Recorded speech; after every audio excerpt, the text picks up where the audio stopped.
وَلَقَدْ يَسَّرْنَا الْقُرْآنَ لِلذِّكْرِ فَهَلْ مِن مُّدَّكِرٍ۔ اور ہم نے قرآن کو سمجھنے کے لیے آسان کر دیا تو کوئی ہے کہ سوچے سمجھے۔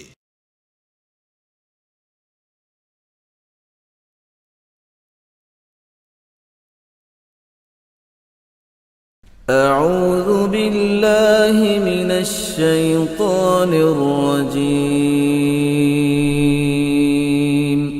پناہ مانگتا ہوں میں اللہ کی شیطان مردود سے۔ بسم اللہ الرحمن الرحیم۔ شروع اللہ کا نام لے کر جو بڑا مہربان نہایت رحم والا ہے۔ وما لكم لا تؤمنون بالله والرسول يدعوكم لتؤمنوا بربكم وقد أخذ ميثاقكم إن كنتم مؤمنين هو الذي ينزل على عبده آيات بينات ليخرجكم من الظلمات إلى النور وإن الله بكم لرؤوف رحيم وما لكم ألا تنفقوا في سبيل الله ولله ميراث السماوات والأرض لا يستوي منكم من أنفق من قبل الفتح وقاتل أولئك أعظم درجة من الذين أنفقوا من بعد وقاتلوا وكلا وعد الله الحسنى والله بما تعملون خبير۔ نحمده ونصلي على رسوله الكريم اما بعد فاعوذ بالله من الشیطان الرجیم بسم اللہ الرحمن الرحیم۔ وما لکم لا تؤمنون باللہ، تمہیں کیا ہو گیا ہے، کیوں نہیں ایمان رکھتے اللہ پر؟ والرسول یدعوکم لتؤمنوا بربکم، جبکہ ہمارے رسول محمد صلی اللہ علیہ وسلم تمہیں دعوت دے رہے ہیں، وہ ابھی موجود ہیں تمہارے مابین، تمہیں کیا ہو گیا؟ وہ تمہیں دعوت دے رہے ہیں کہ تم ایمان رکھو اپنے رب پر۔ وَقَدْ أَخَذَ مِيثَاقَكُمْ، اور دیکھو تم سے عہد لے چکا ہے تمہارا رب۔ اگر تم ایمان کا دعویٰ کرتے ہو تو عہد در عہد، ایک عہد تو تم کر کے آئے تھے، أَلَسْتُ بِرَبِّكُمْ قَالُوا بَلَىٰ، پھر ایک عہد تم نے کیا سَمِعْنَا وَأَطَعْنَا، پھر تم نے عہد کیا ان اللہ اشترى من المؤمنین انفسهم واموالهم بان لهم الجنہ، بیع و شرح ہو چکی ہے۔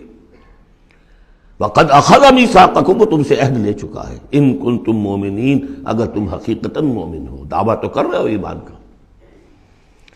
ساتھ ہی اب راستہ بتا دیا، اگر تم اپنی گریبان میں جھانکو اور محسوس کرو کہ وہ یقین والا ایمان تو نہیں ہے، اندر تو کچھ خلاصہ ہے، اللہ کرے کہ ہمیں اس کا احساس ہو جائے، اپنی گریبانوں میں جھانکیں۔ اسلام تو ہے، اللہ کا شکر ہے، جو یہاں آئے ہوئے ہیں، دور دور سے آئے ہوئے ہیں، تو اسلام تو ہے، روزہ نماز تو ہے، لیکن اپنے اندر جھانکیں وہ ایمان، یقین والا ایمان۔ اگر احساس ہو جائے کہ نہیں ہے تو معلوم ہونا چاہیے کہاں سے ملے گا یہ۔ هو الذی ينزل على عبده آیات بینات لیخرجکم من الظلمات الى النور، وہی تو ہے جو اپنے بندے پر صلی اللہ علیہ وسلم یہ آیات بینات نازل کر رہا ہے تاکہ نکالے تمہیں اندھیروں سے روشنی کی طرف۔ گویا کہ ایمان حقیقی، یقین والے ایمان کا منبع، سرچشمہ، اس کی سورس یہ ہے اللہ کی کتاب۔ اسے پڑھو، سمجھ کر پڑھو، تدبر کرو، غور و فکر کرو، محسوس کرو گے کہ تمہارے اندر ایک ہلچل ہے، تمہاری فطرت کے تار، یہ قرآن چھیڑے گا انہیں۔ نغمے بیتاب ہے تاروں سے نکلنے کے لیے، ایک ذرا چھیڑ تو دے زخمہ مضراب حیات، اور اس سے خود تمہارے اندر سے ابھر کر ایمان اندر سے ابھرے گا، تمہارے اندر ہے، سویا ہوا ہے، تمہاری روح میں ہے، ڈورمنٹ ہے، صرف ایکٹیویٹ کرنے کی بات ہے، اور یہ آیات قرآنیہ انہیں ایکٹیویٹ کرتی ہیں۔ هو الذی ينزل على عبده آیات بینات لیخرجکم من الظلمات الی النور وان اللہ بکم لرؤوف رحیم، اور یقیناً اللہ تمہارے حق میں بہت رؤوف اور رحیم ہے۔ اب آپ نے دیکھ لیا سورس جو ہے اس ایمان کا وہ کیا ہے، قرآن۔ سورہ شورى میں ہم دیکھ آئے ہیں خود حضور کو کہاں سے ملا، وَكَذَلِكَ أَوْحَيْنَا إِلَيْكَ رُوحًا مِّنْ أَمْرِنَا مَا كُنْتَ تَدْرِي مَا الْكِتَابُ وَلَا الْإِيمَانُ وَلَكِنْ جَعَلْنَاهُ نُورًا نَهْدِي بِهِ مَن نَّشَاءُ مِنْ عِبَادِنَا۔ اے نبی، آپ کو تو معلوم نہیں تھا کتاب کسے کہتے ہیں، شریعت کسے کہتے ہیں، نہ آپ تورات سے واقف، نہ آپ انجیل سے واقف، آپ تو مکے کے امیین میں سے تھے۔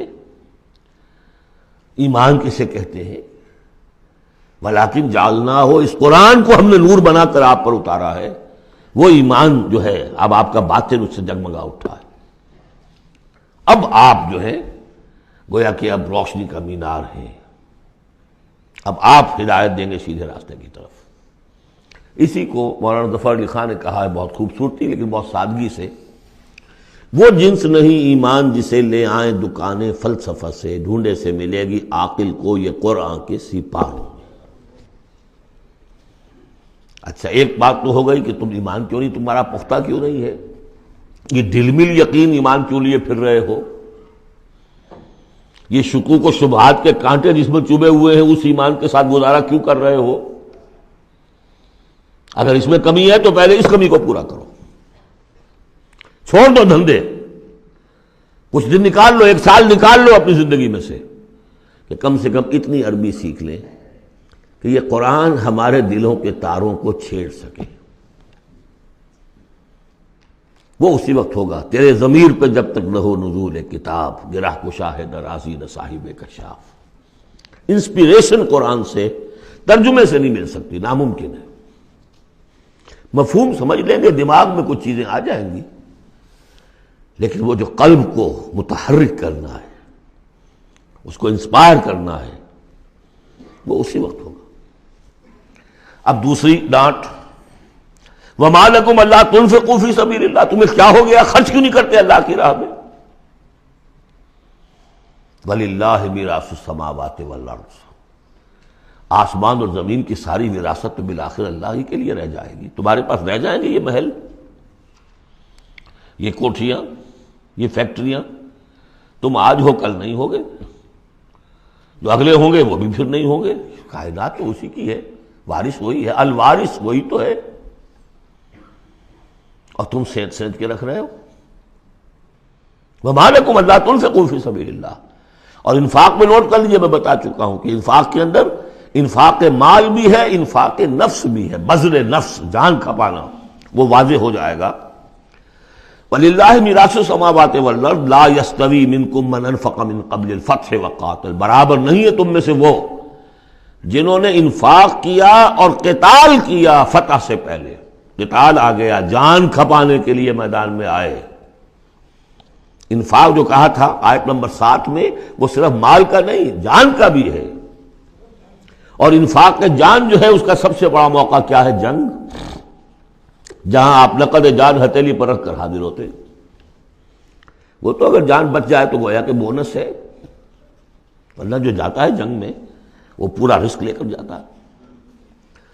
اب یہاں بات یہ بتائی گئی کہ جو فتح سے پہلے ایمان لائے تھے جبکہ اسلام کمزور تھا، اور انہوں نے قتال کیا اس وقت جبکہ مسلمانوں کی طاقت بہت کم تھی، ان کا درجہ اولئک اعظم درجۃ من الذین انفقوا من بعد وقاتلوا، ان کا بہت اونچا درجہ ہے، بہت عظیم درجہ ہے ان لوگوں کے مقابلے میں کہ جنہوں نے انفاق کیا اور قتال کیا فتح کے بعد۔ وَكُلًّا وَعَدَ اللَّهُ الْحُسْنَىٰ، اب فتح کے بعد سے صاف ظاہر ہو رہا ہے کہ یہ صورت کم سے کم سن 6 کے بعد نازل ہوئی ہے، اس لیے کہ فتح تو پہلی جو ہے وہ سن 6 میں صلح حدیبیہ کی شکل میں حاصل ہوئی ہے، اِنَّا فَتَحْنَا لَكَ فَتْحًا مُبِينًا، اور پھر جو ظاہری فتح تھی وہ تو فتح مکہ ہے، وہ سن 8 میں ہے۔ یہاں فرمایا جا رہا ہے جن لوگوں نے قتال کیا اور انفاق کیا فتح سے پہلے، ان کا درجہ بہت بلند ہے ان سے جنہوں نے انفاق کیا اور قتال کیا بعد میں. اگرچہ کل وعد اللہ الحسنی، سب سے اللہ کا وعدہ ہے بہت اچھا، واللہ بما تعملون خبیر، اور جو کچھ تم کر رہے ہو اللہ اس سے باخبر ہے.